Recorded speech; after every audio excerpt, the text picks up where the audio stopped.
Hey everyone, this is Sparda 3G here, bringing you another episode of the Sparda's World Podcast.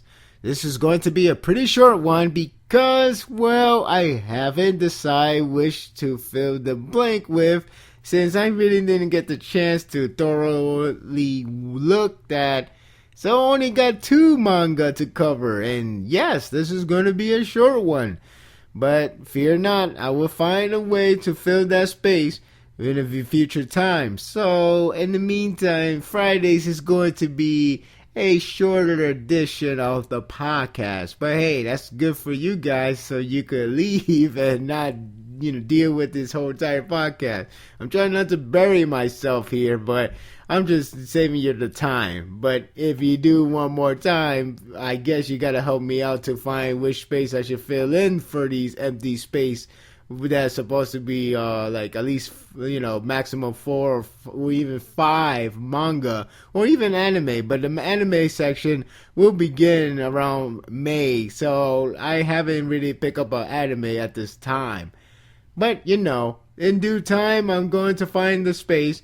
So you gotta give it a time for me to find them. I don't know which one to go for. So it would have been nice if Attack on Titan was a weekly manga, but no, it's not. It's just not. So, oh well, I'll find a space no matter what. I mean, Magi does sound like a good idea right at this time. And by the way, if you haven't noticed already, Naruto, Gaiden, the 7 Hokage, and the Scarlet Spring, it will be officially released on April 27 for both Japan and United States.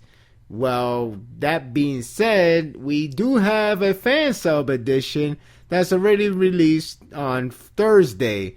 So if you have not read it yet, you could go and search the website and read it for yourself. I have my reviews and thoughts, impressions on the entire concept of this Boruto, and you could look at it in my channel with the extras edition, which I will begin to start to break the sections, as in one will be with podcasts and one playlist will be on the extras. So do check it out if you haven't already. And it is pretty interesting to to share your comments, your thoughts, your feelings on this so-called spin-off sequel, and see if this is going to be something that's just either just a passing time or something to laugh at or something to be cool with it. I don't know. Is your opinion the same as mine?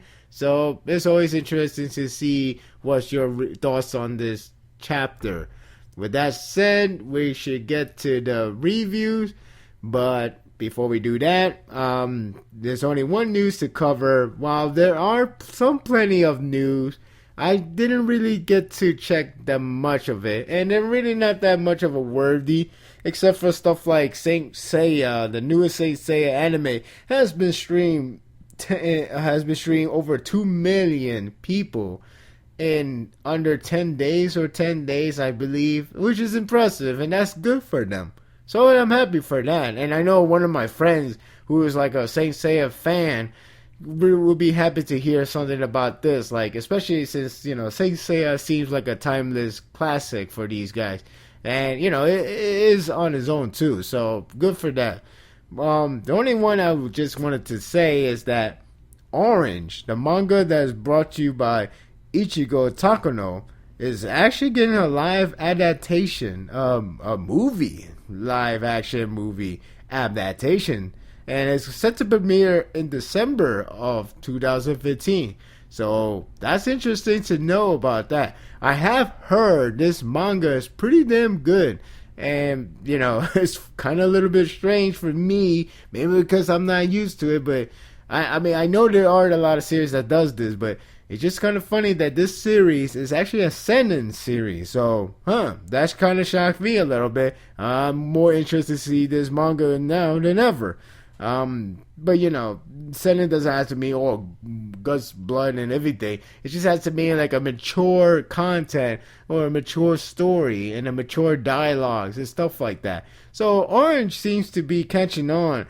Yeah, at least in Japan. I'm pretty sure Japan really knows about this, and it's pretty possibly very popular there in a hidden way, not in the terms of like a manga sales, but more like a popular in the hardcore based ways, and something that you had to just dig yourself. So pretty much, I'm saying this manga could be for the hardcores, and I have here good things in tumblers and forums and other places, and I'm gonna try to check it out myself one day. So I'm happy for these guys to get a live action adaptation, see how that works. I mean, it's like a slice of life. I'm just judging by the book, so that's the wrong thing to do, but that's the only thing I got right now.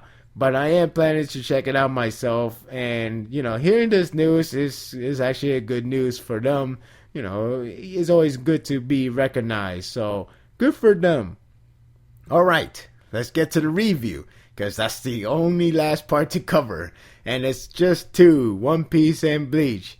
And hopefully soon I will find a fill in the blank, and well, I guess I have to find a way to do this effects of the transition, because I like to see myself to be a little bit more visualized, even though this is not visual and this is all more of effects, like sound effects, because that's the only thing you're doing is hearing me.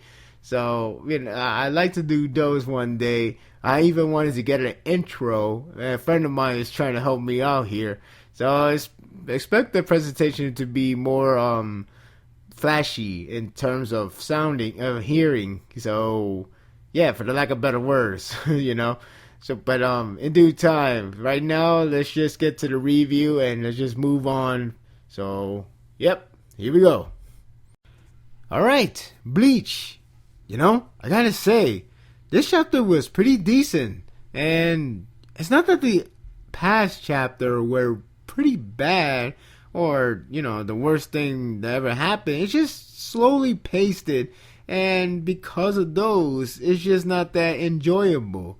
Now with this chapter, there's more things that happen around the developments and the characters and the story itself, and with interaction this good, with a small bit of comedy that's actually pretty funny to me, at least the last part of the comedy of the flashback.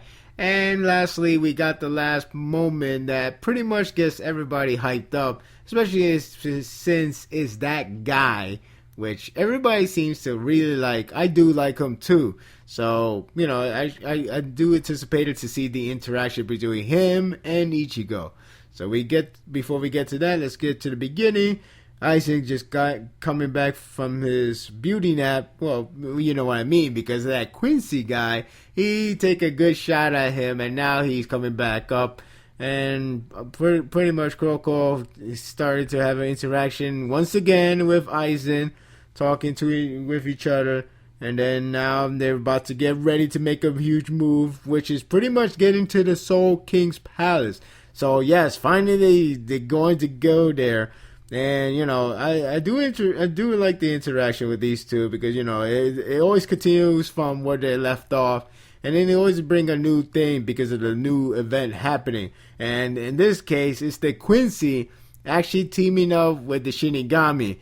So things are really changing along. This whole war is becoming the whole enemy of my enemy is my friend.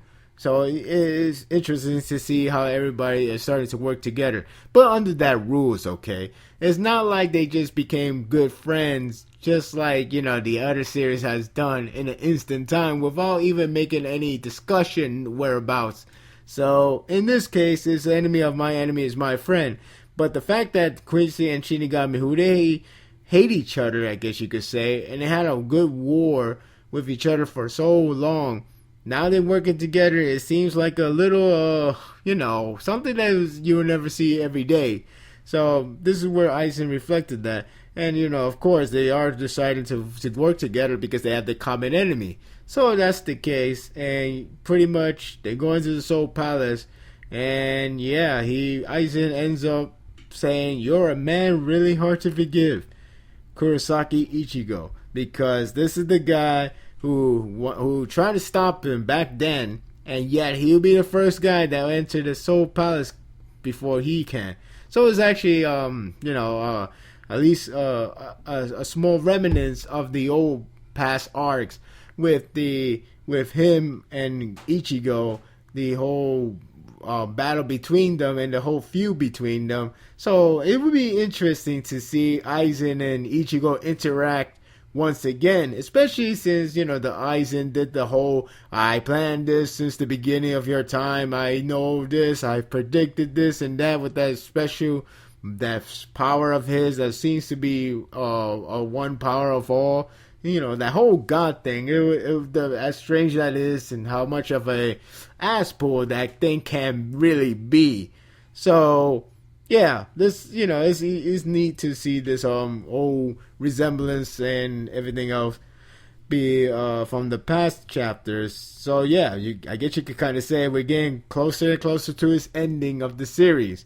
But anyway, this is where the comedy begins with Ichigo seems KO, and then he gets kicked or kneed. Actually, he got kneed by Yorchi right in the back, not knowing what happened before because he found out that he passed out, and then he started to remember slowly right after he got knocked away and screamed Ishida. So once he was falling, well, first Orihime protected them using the Santen Keshun, pretty much that big shield, and saved Ichigo and the others. But then the Ichigo just slammed right next to Ganju. So yeah, he got a headbutt from that moment. And hey, it's better than falling all the way to the ground and die. Well, actually, they're Shinigami and they're pretty much Dragon Ball Z level, but whatever, you know what I mean. So Yorchi, right there, telling them he would pull them up quick, and it's just kind of funny. I forgot about Kon being such a muscle-bound guy now. He's like, yeah, I'm safe. And then Ichigo got pushed away and headbutt right straight to Orihime, and that's where he passed out. So I guess Orihime got a hard head. I don't know. It's just... Yeah, I find this scene kind of funny. Probably because that panel of Corns just coming out like, yeah, we're safe. Like, all muscle bound. And then Ichigo is like, oh, yeah, now I remember. It was you that make me get knocked out. And then he just started grabbing him and just giving an eye glare. Stuff like this we haven't seen in such a long time in Bleach. So it's kind of refreshing. And again, it seems like we are getting closer and closer to the ending. So might as well do something like this. I enjoyed this scene, to be honest with you. It didn't take too much time. I thought there was just good small comedy here and there. So then they decide, after that comedy skit, we have Yorchi. He's healed up thanks to Orihime, and they're pretty much getting ready to strike back, get their revenge. But before they do that, the shocking moment comes in, and that's where Yorchi decided to open up. And once that happens, Ichigo meets once again from 2 arcs ago, Grimjaw. Yeah, a lot of people really like this guy. So do I. And seeing Grimjaw again is finally gonna make this very interesting. This whole entire arc. Especially, this is something that been built up since quite a while, actually. So, I'm really excited to see him. And, I don't know how he's going to react. Again, when the off screen, he is reacting like a animal. Like, hurry up, here you go, that bastard, that son of a, all that other stuff. Like, all of his characteristic that's there. So it's pretty much he's gonna be there as well. So expect some comedy at first because of course Grinjo and Ichigo did have that big feud in the past chapter, which is one of the fights that seems to I wouldn't say peaked in Bleach, but more like one of those few fights that Bleach never did so well and then it never really did well again. Because they have some few good fights, but then after that you have those long drawn out fights that they have with the whole other side characters. Not that I have a problem with side characters, it's just that they took a long time and the pacing didn't help at all. So this is where the pacing issue really comes in a full force, and it really shows how much it can really dampen the quality of the whole the fun factor of this story. So I'm not. I mean, it has some pacing issue in this arc as well, but it seems like we're finally getting to the real meat and potatoes. So this is it. Right now we're gonna have more interaction with Grinjo and Ichigo, which I don't mind because it should be interesting to see how they're gonna interact. And I do like this chapter. This chapter was pretty decent. It got a good interactions, a little good sense of humor, and of course the ending is the best part of it, and gives you actually anticipation for once. Okay, maybe not for once, but it gives you the anticipation that you probably really want to see so much in Bleach. So rejoice, everyone! We got Grimjaw coming back, and probably more people coming back very soon. I just don't know who's next. So yeah, pretty decent chapter. I'm actually looking forward to the next week one. So we had to wait 2 weeks for this chapter itself. 2 weeks just to see this chapter. The only reason why I'm only saying this is because the fact is we had to wait to see Gear 4. So when chapter 784 was released, I gotta say, I was not disappointed. In fact, I don't know how it bypassed me, this idea of using this to be the Gear 4 method. I have no idea why it never come across my mind. It's funny because a lot of theories I've been seeing is something that has to do with like Gear 3, but now all around body rather than just the arms and the legs. But that could be a little bit disappointing. But here is actually something creative. And it's something, understandable coming from the body of Luffy. So with Gear 2nd being the blood, Gear 3rd being the bones, this one is about the muscle. And this actually makes sense how it's being utilized. And so thanks to Oda's creativity, we get to see how it works and how it's being done and what could be so different from the other gears. Now, the only thing we haven't got covered is the drawbacks and probably more explanation towards it. But it does seem like it makes a lot of sense on why Luffy ends up appearing that way and why all his attacks is being handled like that, and why Doflamingo is having a hard time to make it a counterattack at all costs. So basically, this whole chapter itself is about Gear 4. But not only that, it's just a really good chapter. It's such a really fun chapter to read that it feels like One Piece is finally getting to that moment that a lot of people really, really like to see from the series.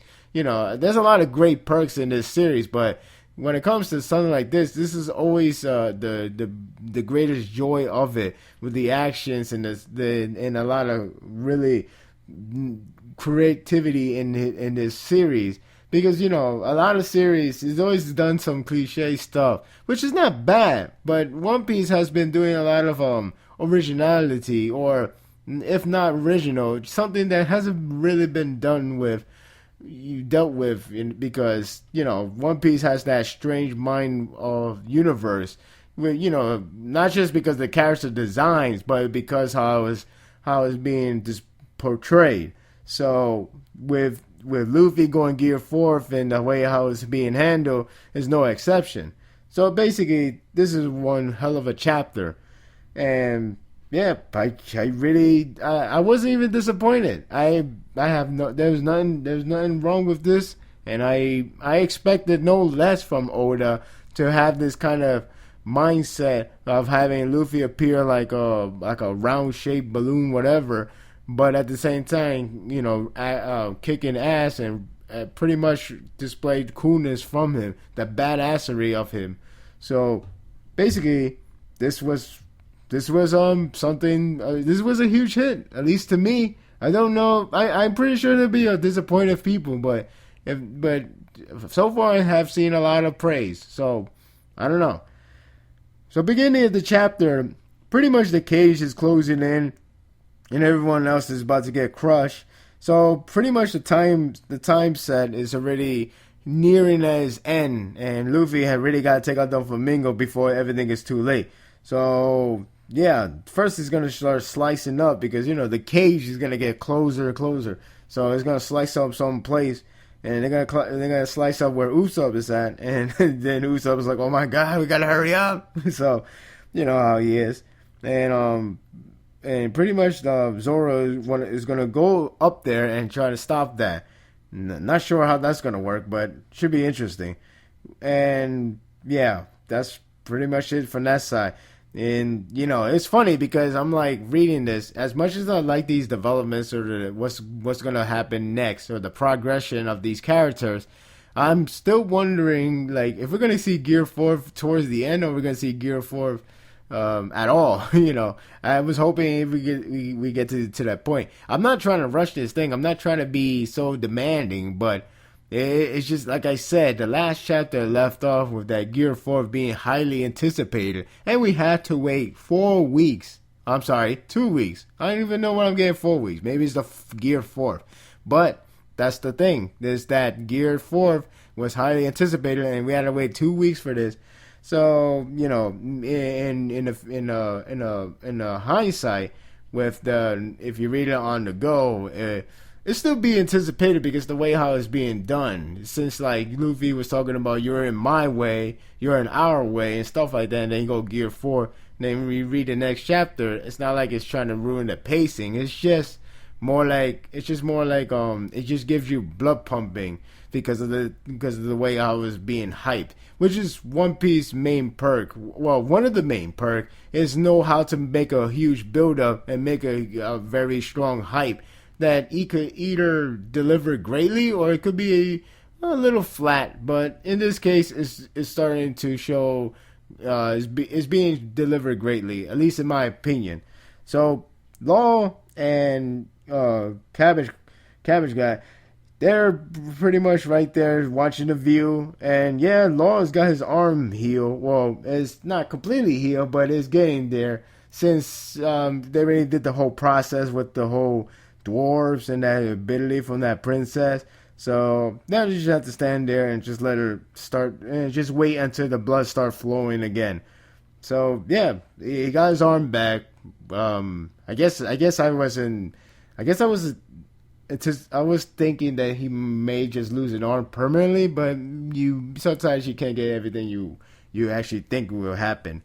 So that's the case, and pretty much they're watching Luffy and Doflamingo fighting each other from afar, and that's when we finally get Gear 4.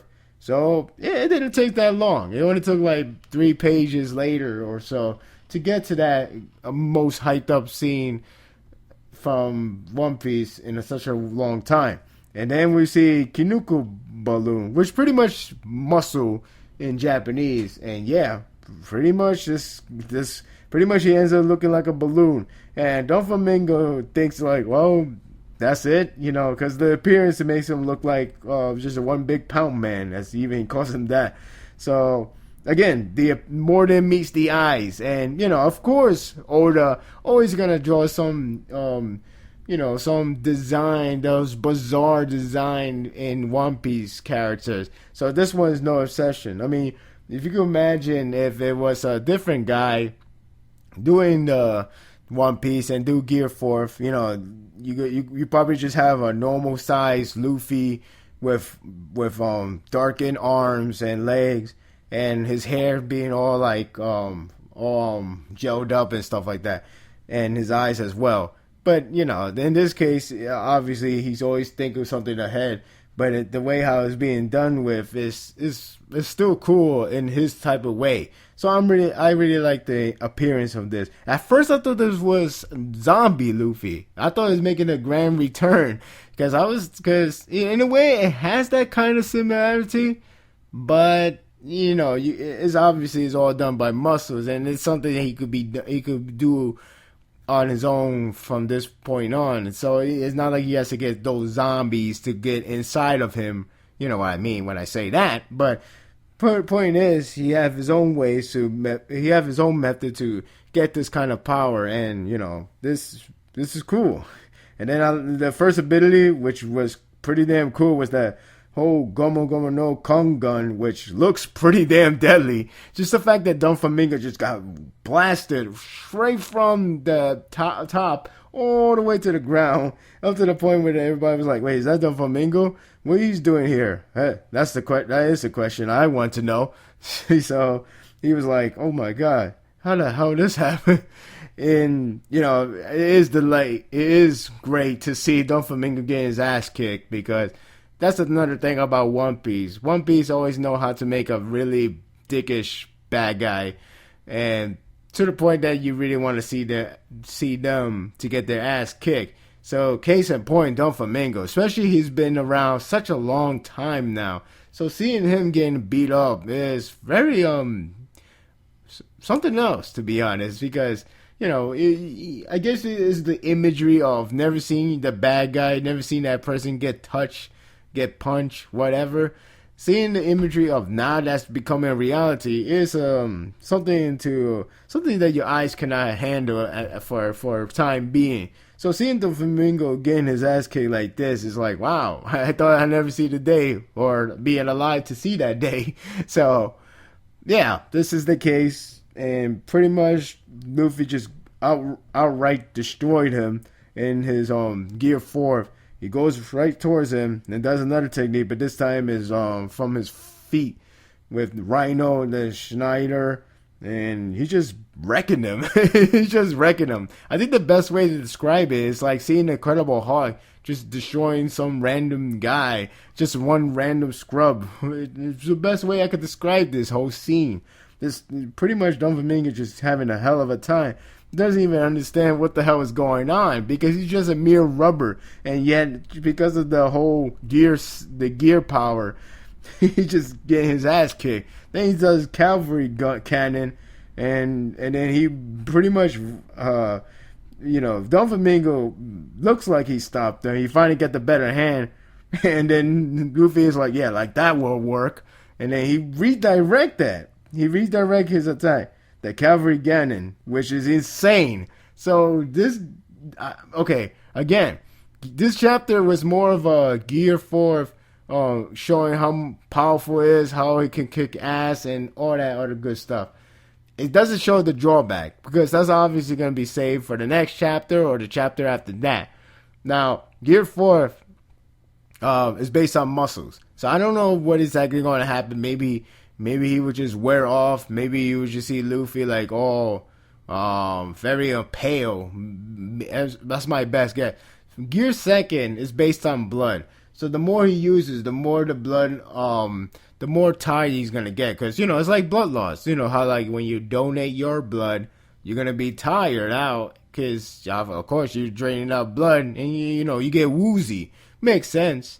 Then Gear 3, it's about bones. And there's a time limit, because after a certain amount of time, he goes super small, because the bones just stretch out so much, he just shrink down. So he becomes incredibly vulnerable, which is a huge risk task for him to even do that, because of course it's like getting attacked by this thing. It will knock you out in 5 hits, and then if you do that Gear 3, and then you just go small.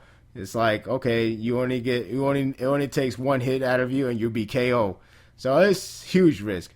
With that said, Gear 4, I'm assuming it could be something, maybe he might be pale, or something that has to do with muscles when it goes wrong. Because that's what, this is all based on muscle thing. So I don't know. I'm not much of a health guy, so don't look at me. Don't even quote me on what's going to happen on him. What's the drawback? Because this is a real powerful gear right now. This is the gear that's really taking down Doflamingo with ease. So of course we're going to start seeing Doflamingo doing a lot of counterattacks as soon as the drawbacks kicks in. And that's how the chapter ends. And it's sad to know that we might not get another chapter for another 2 weeks. Because it's the Golden Week in Japan, And it's understandable. It just kind of sucks that the timing of that is happening now, because the fact that we just got back from 2 weeks, now we got to do another 2 weeks. But what can you do? It is what it is. But to say the least, this chapter was so damn good. I enjoyed this chapter. The funny thing is, I was enjoying this chapter with like playing a background music of a boss. You could pick any boss. Maybe not some high tier boss, because this ain't the ending. But I'm thinking like any boss song that just fits in. Like mainly something like some Platinum games or those Devil May Cry games. Stuff like that. Don't try to go Final Fantasy, because that's not what the imagery is trying to do. But that's just me. But yes, this chapter was so damn good. I enjoyed the hell out of it. I enjoyed the whole Gear 4 kicking ass. Luffy just wrecking the hell out of Doflamingo. So I'm like, I'm just enjoying the breeze, enjoying the beat down, and that's what I like. So yeah. That's all I can say for this chapter. Another 2 weeks. We can still do this, guys. Another 2 weeks. It's not that brutal. Trust me. And that would do it for this podcast episode. I hope you enjoyed it. And it seems to be that next week we may not have that many things to cover. It might only be one episode next week because, well, we have the entire Golden Week taking effect to these manga series, and pretty much there won't be any manga to cover, just news, which I couldn't do, but I won't spend that much time. So there's only going to be like a few news and just like maybe 1 or 2 manga series. I know Fairy Tail won't show up next week. I know One Piece won't show up next week. I know Bleach won't show up next week. The only one that will show up is only because it's before the Golden Week, and I don't even know if it's taking effect. It's Tokyo Ghoul and Baku no Hero Academia, but that's only because it's coming out before the Golden Week. So yeah, that's about it. But hey, at least it cut down short for me. So kudos to myself. If I'm just kidding, but seriously. At least you can have some break time from these manga series and just do something differently. And, have some fun discussions or go outside and have fun or anything like that. And for me, at least it'll be one less job for me to handle. But seriously, I do still enjoy reading them. And I could actually start reading the other series that I'm planning to do for the podcast or just myself because, it is part of my hobby still. And we still have to go with animes as well, which I am planning to start watching them. And don't forget to look at my extras recapping and discussing of Naruto Gaiden in the extras, which I'm going to start organizing my channel. So, yeah, a lot of things is progressing. Still new at this whole thing. But hey, everything takes time. So yeah, thank you for watching this video or hearing this video because this is a podcast, so it's supposed to just hear, not watch. I mean, you could watch, but have no visual unless you like seeing those blank text right there that you see right now. It's up to you. Enjoy that text. I'm gonna to advance myself soon with those things, okay? Anyway, thank you for listening to this podcast. Subscribe if you haven't already. And spread the words. You let them know about my podcast, and hopefully by then I'll become more adaptable to this whole podcast and make sure it will be the best I can make out to be, because I still have not reached that potential. But hey, it takes time. So thank you for again, and I'll see you next time for more Sparda's World podcast. Take care, everyone.